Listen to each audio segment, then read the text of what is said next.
안녕하세요. 저는 올해 71살인 할아버지입니다.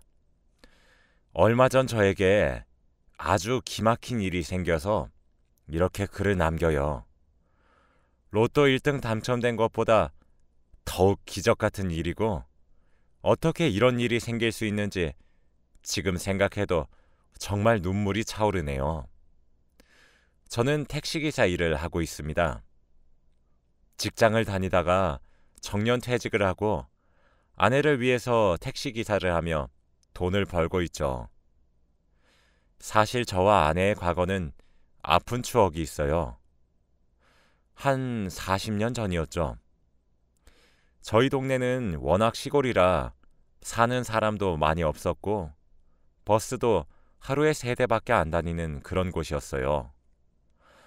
저와 아내는 그곳에서 아이를 낳고 키우면서 가정을 꾸려 나갔습니다. 저희 동네에는 아무것도 없으니 식재료를 사려면 장날에 버스를 타고 시내로 가서 시장에서 장을 봐야 했어요.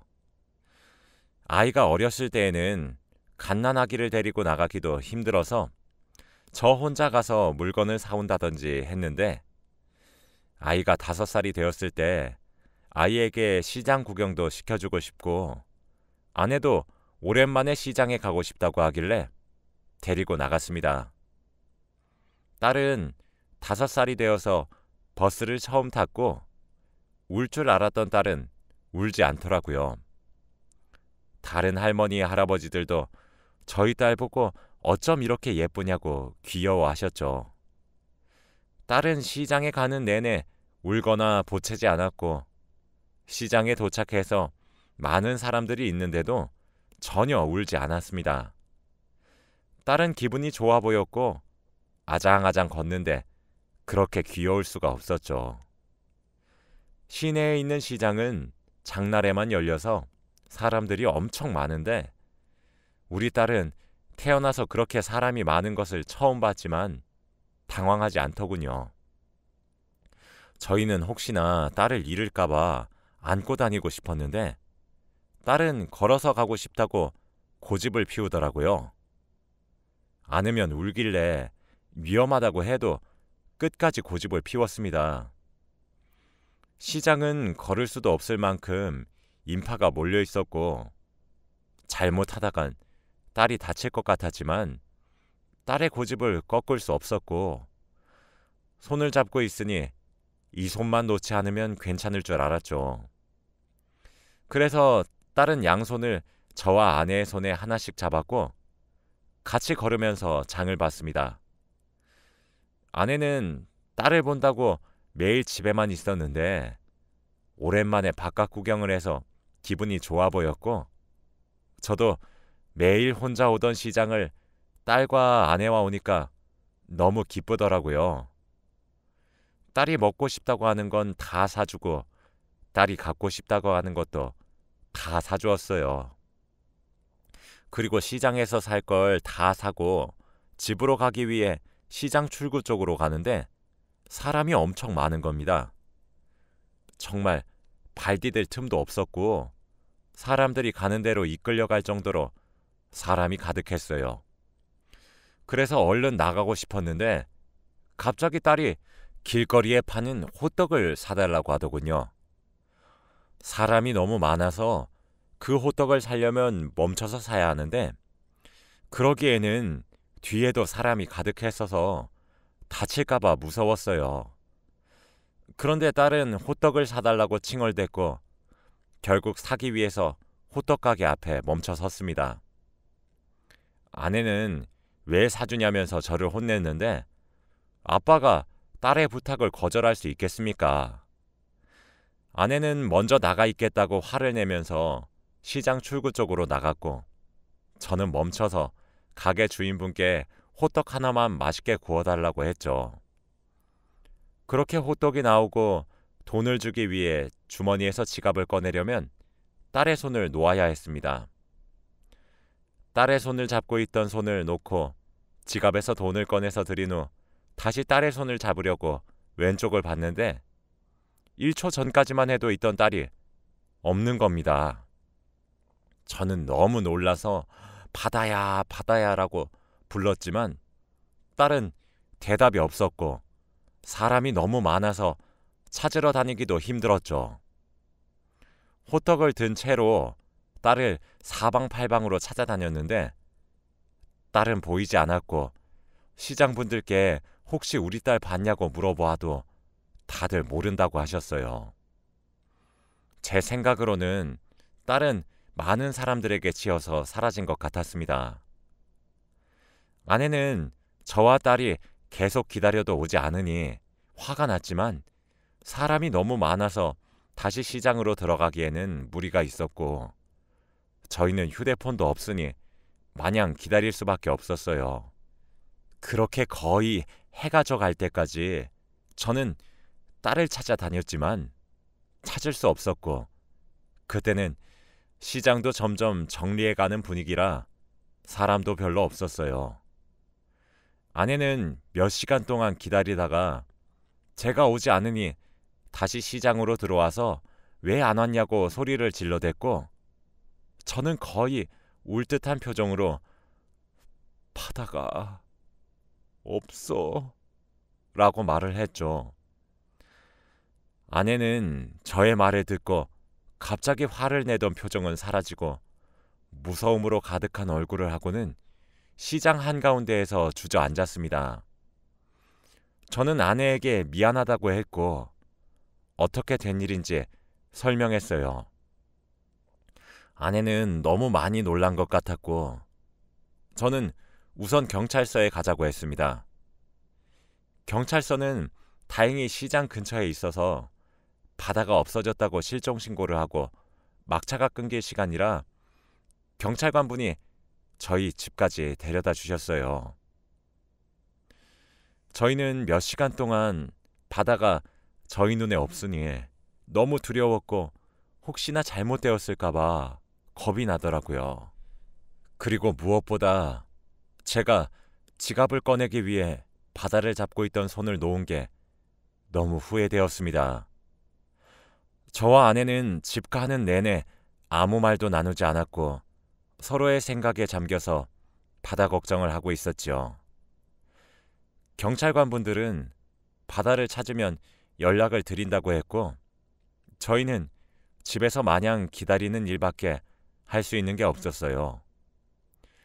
지금 바다가 밖에서 무슨 짓을 당하고 있는지 춥고 어두운 곳에서 저와 아내를 기다리고 있을 텐데 저희는 따뜻한 집 안에서 있는 게 너무 죄책감이 들더라고요. 그리고 차라리 아내가 저한테 화를 내주었으면 좋겠는데 너무 조용하니까 훨씬 더 미안하고 속상했습니다. 화라도 내면서 제 탓을 하면서 아내의 마음이 조금은 괜찮아졌으면 좋겠지만 그게 아니니까 어찌할 바를 모르겠더라고요. 그래도 처음에는 작은 동네고 시내니까 바다를 금방 찾을 수 있을 것 같았기에 며칠은 마냥 기다렸습니다. 그런데 경찰관에게 전화를 하루에 서너 통씩 걸고 바다를 찾으러 시장에도 매일 갔지만 바다를 찾을 수 없었어요. 그걸 일주일 정도 하니까 사람이 미치더라고요. 저는 우선 바다를 찾는 전단지를 만들어서 장날에 시장 사람들에게 돌렸고 동네를 하루 종일 돌아다니면서 바다를 찾았습니다. 그리고 길거리에 바다랑 닮은 아이를 보면 바다인 것 같았죠. 저와 아내는 온 머릿속에 바다밖에 없었습니다. 그런데 저희 딸은 아무리 찾아도 소식이 없었고 어디서 도대체 뭘 하고 있는지 궁금해 미칠 것 같더라고요. 바다를 찾는 일이 몇 달이 되고 흘러 몇 년이 지나고 말았습니다. 바다는 외동딸이라 바다 하나만 바라보고 살아왔던 저희에게 바다의 실종은 정말 청천벽력이었고 아이를 다시 낳을 생각도 할 수 없었죠. 아이를 낳을 여유도 없었고 아이가 생기면 그 아이에게 헌신할 자신이 없었거든요. 그리고 무엇보다도 아이를 잃어버린 내가 과연 부모 자격이 있는 건가 싶기도 했고요. 그렇게 저희는 나이가 들어서도 아이 없이 저와 아내 단 둘이서 살았습니다. 바다가 실종되니까 삶의 낙이 없어진 기분이었고 좀처럼 일상생활에 집중할 수가 없더라고요. 저는 평범한 회사를 다니고 있었는데 업무에 집중이 되지도 않았고 뭐만 하면 다 바다와 연관지어서 생각을 했죠. 출근을 하던 버스를 타면 바다가 버스 탈 때 안 울었는데 이러던지 회사에서 점심밥을 먹어서도 이 반찬 바다가 좋아하는데 이러던지요. 제가 업무에 집중도 잘 못하고 예전의 제 모습이 아니니까 회사 사람들이 이러지도 저러지도 못했습니다. 일을 못하는 건 혼내야 하지만 아이가 실종돼서 말을 못하겠다고 하더라고요. 저도 제가 예전과 다른 건 알고 있었지만 그게 쉽사리 바뀌지 않았습니다. 정말 힘들고 우울하고 하루하루 살아가는 게 절망적이었던 시기라 일에 집중할 수가 없었죠. 시간이 지날수록 회사 사람들이 저를 멀리하는 게 느껴졌고 저도 회사에 피해만 끼치는 것 같아서 결국 오랜 고민 끝에 사직서를 냈습니다. 저도 힘들게 들어온 회사고 마음에 들어서 오래 일을 하고 싶었지만 제 몸과 마음이 따라주지 않아서 어쩔 수 없었어요. 집으로 돌아와서 아내에게 회사에 사직서를 냈다고 하니 화를 낼 줄 알았던 아내는 오히려 덤덤하게 그래 라고 말하더군요. 저는 다니던 직장을 그만두어서 수입이 없었기에 아내를 먹여 살리려면 돈이 필요했어요. 그런데 이 동네는 워낙 시골이라 할 수 있는 일이 적었고 일을 하려면 시내로 나가야 했죠. 그리고 바다가 없어진 곳 근처에서 일을 하면 조금이나마 바다를 찾는 데 도움이 될 것 같아서 제가 정한 다음 직업은 바로 택시기사였습니다. 택시를 타고 온 동네를 돌아다니면 바다를 찾을 수 있지 않을까 하는 괜한 기대도 했거든요. 저는 예전에 따놓은 운전면허가 있어서 다행히 택시기사가 될 수 있었고 다른 택시기사분들에 비해서는 나이가 젊은 편이었지만 그래도 잘 할 수 있었습니다. 손님들을 태우고 목적지까지 데려다주는 일을 하면서 타는 손님들에게 다 바다의 사진을 보여주고 혹시 이 아이 본 적 있냐고 물어봤어요. 다들 바다를 모른다고 했고 바다의 흔적조차 찾을 수 없었죠.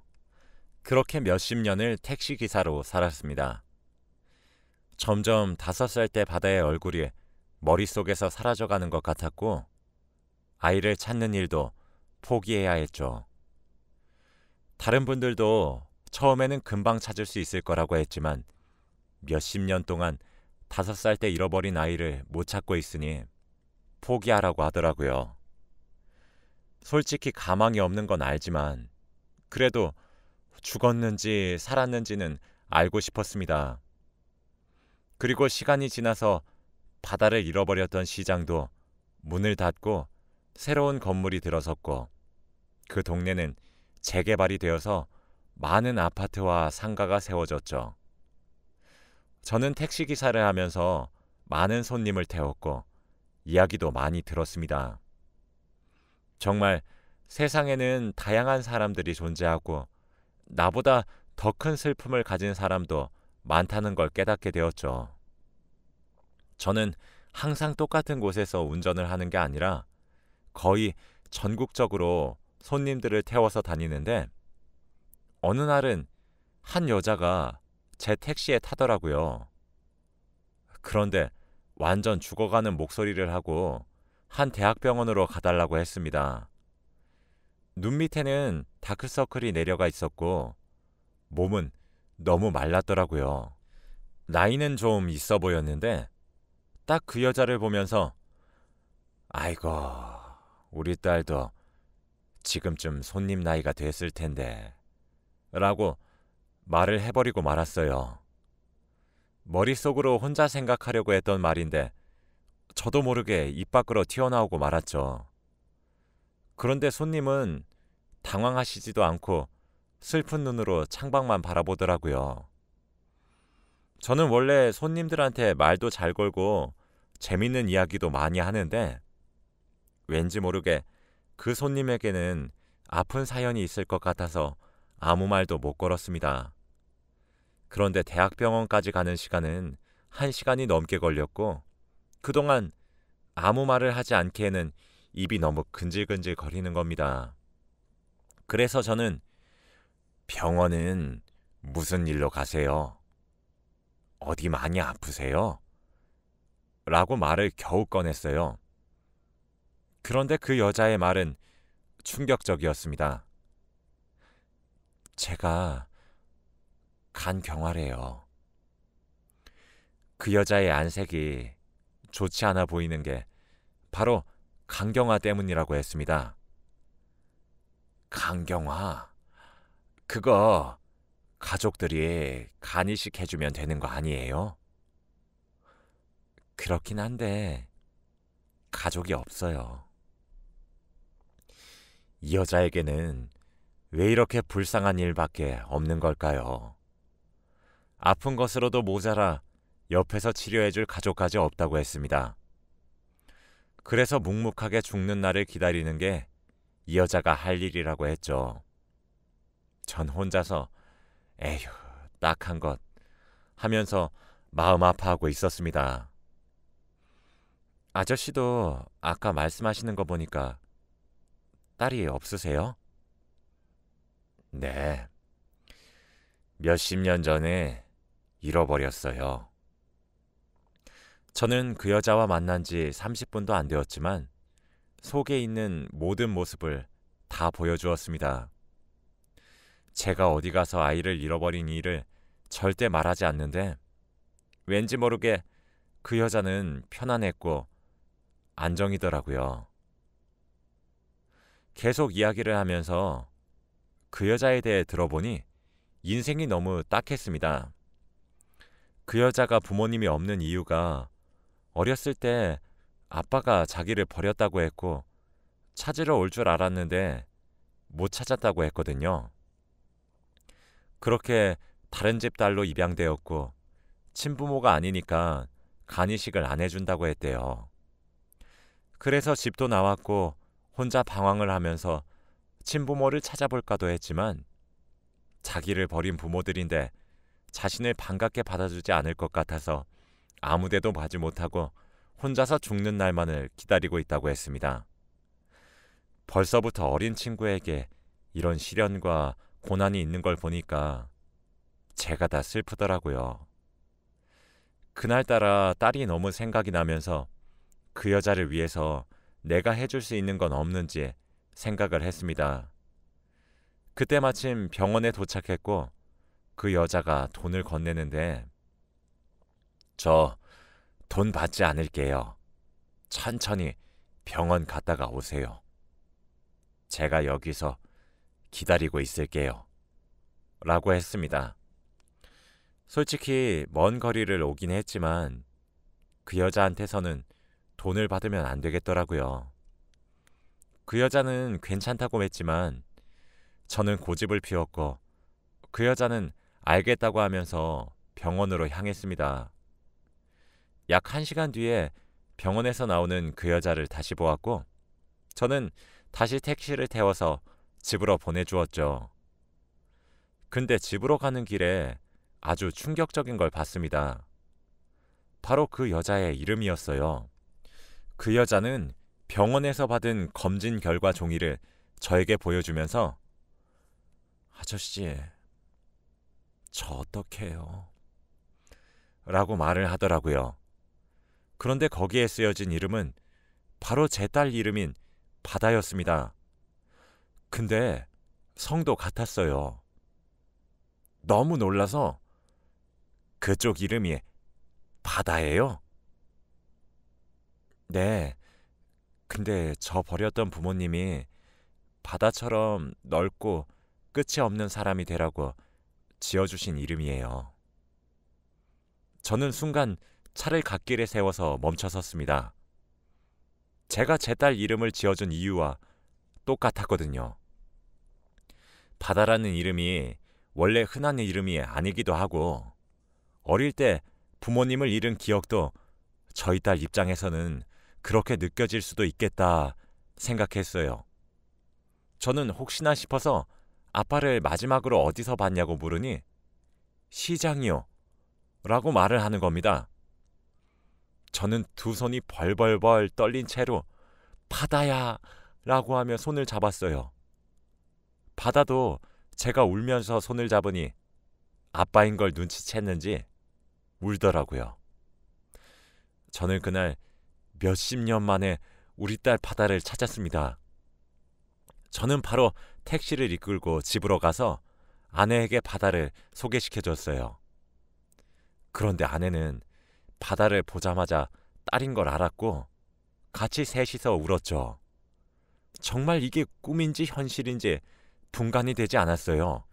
로또 1등 당첨된 것보다 더 기쁜 일이었고 다행히도 바다가 잘 자라주어서 너무 감사하더라고요.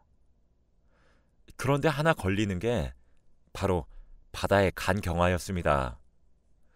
솔직히 간이야 떼어줄 수 있지만 나이가 있어서 저와 아내의 간이 오래되었으니 과연 도움이 될까 싶었죠. 병원에 검사를 받는데 바다는 엄마, 아빠, 굳이 나한테 간 안 주셔도 돼요. 나이도 있으신데 하루라도 더 행복하게 사셔야죠. 바다야, 우리 걱정하지 마렴.